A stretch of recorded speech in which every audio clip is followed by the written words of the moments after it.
Okay, fair enough. Christophe?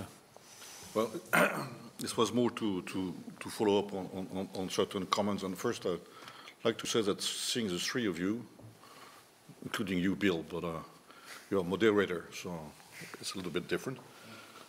But I mean, with a nice lady representative of the best oil company in the world, by definition, and an NGO working maybe sometimes with certain dreams, but at least not to try only to say that's not good, but trying to find solutions, and with agencies rating, I hope, companies for the good. I think we have a good message for the energy industry.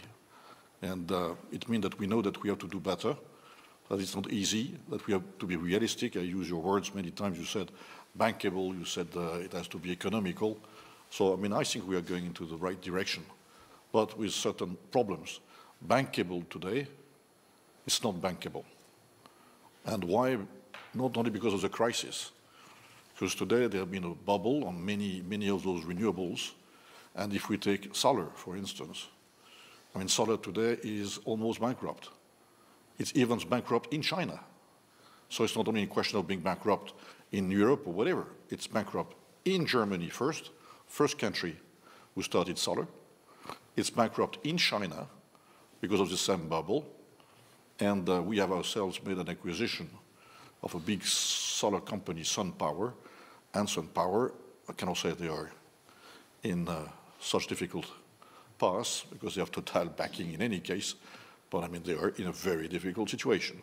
So it's everything except bankable. No bank gives any dollar, sterling or whatever, or euro to one of those companies. And before they give it to one of the projects you've mentioned here, we have to go through a period which will be longer, and it will be a help between you, companies, people in charge of research and development, and trying to make those projects profitable before they can be bankable. Because unfortunately, today the banks are not taking any more risk. So if we don't take it as person in charge of industry and energy, no chance. And that's why, I mean, I think it's our duty, even if our core business is not renewables. But as far as taking what Manuel Lepout said, saying the energy mix is clear, there is not enough fossil energy. So we need renewables in any case. So there is no more conflict of interest, to take your point. Because I mean, the conflict of interest existed when people were talking about replacing something by something else. Today, especially with the problem of nuclear, you cannot replace. You have to hope that there will be sufficient energy, even with all of what we have to do to reduce consumption per inhabitant. So today, there is no conflict of interest. And why are we investing? As, let's consider that I am a Middle East country, and I am a Middle East, certainly, company. I mean Total, not I. We're investing in Sham. Sham is the biggest ever solar plant in the Middle East, but in the world. But it's a small one. Abu Dhabi asked us to invest. We are doing the same in Qatar. Qatar, we're in the QSTP, which is the biggest research center of Doha, which has been sponsored by His Highness Shira Moussa, and we work on what? Core business, which is oil and gas, plus renewables. And why are they interested? For, I think, two reasons, because we discussed this, so I can say this on their behalf, because we have the same views. They know that there will be not enough fossil energies. They know it. Second, they want to keep their fossil energy for the long term. So they want to protect it and not to produce everything at the same time. And third, and that's acceptability. Like us, they consider that having is a chance for them to have oil and gas in their soil, which, you know, God, Allah gave it. But I mean, they didn't look for it. It's a gift. They have to pay the price through research and development. Not to pay, but just to be part of those who have the capacity of doing it. And it's a little bit the same for Total. We don't have the oil, unfortunately, and gas in our soil, because we don't have any soil.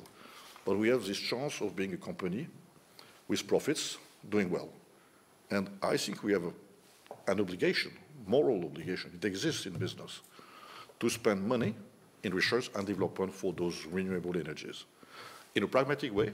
That's where we don't have any differences, but we have to do it. It's part of our role. And there is no conflict of interest. Because, I mean, if those who have money don't do it, nobody will do it.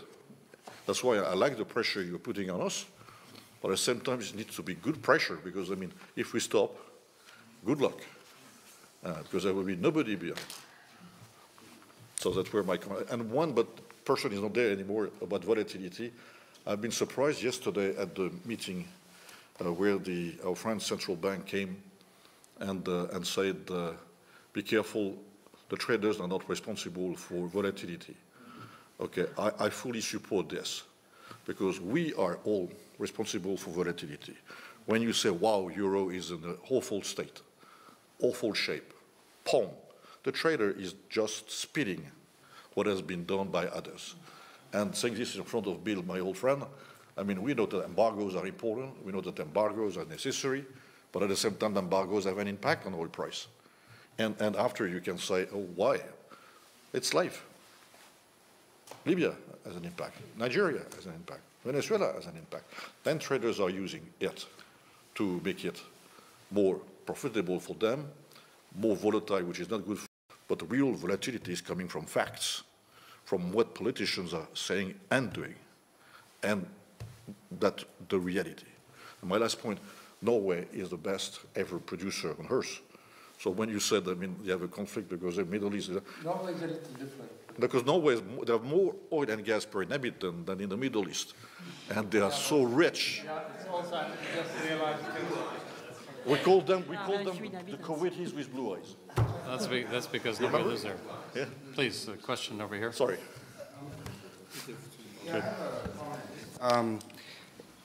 About the renewable industry generally, and I think that there's been tremendous policy failure, and also a lot of failures on corporations entering the renewable marketplace because of fundamental lack of understanding of the energy markets and what renewables are supposed to do. We're supposed to be replacing fossil fuel plants and supplying reliable power 24/7 to industry and consumers. And the problem is, with existing renewable technologies today, it cannot do that. When the wind stops blowing, there's no more wind coming from, there's no electricity coming from the wind farms. When the sun goes down, there's no power coming from the solar fields.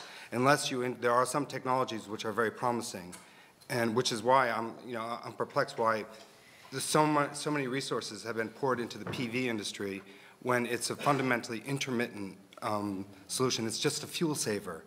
And without integrating it with storage, and electrical storage, as someone has already said, is much too expensive. It's pretty useless. You can just save a bit of fuel, a bit of gas, a bit of coal, whatever.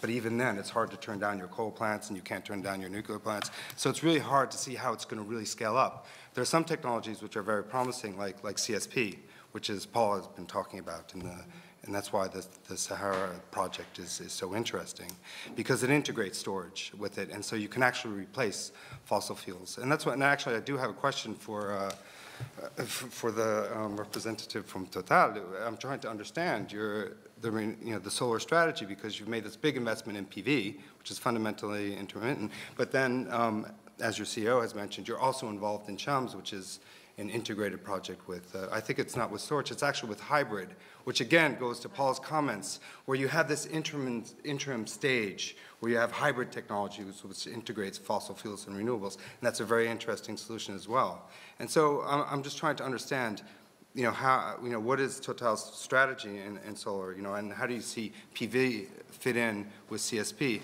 And also, I'm just wondering if you could comment on, the French government, you are a French company, seems to have abandoned the solar sector completely and is placing all of its bets on wind, which there are serious questions on how you can integrate that into a national electricity grid.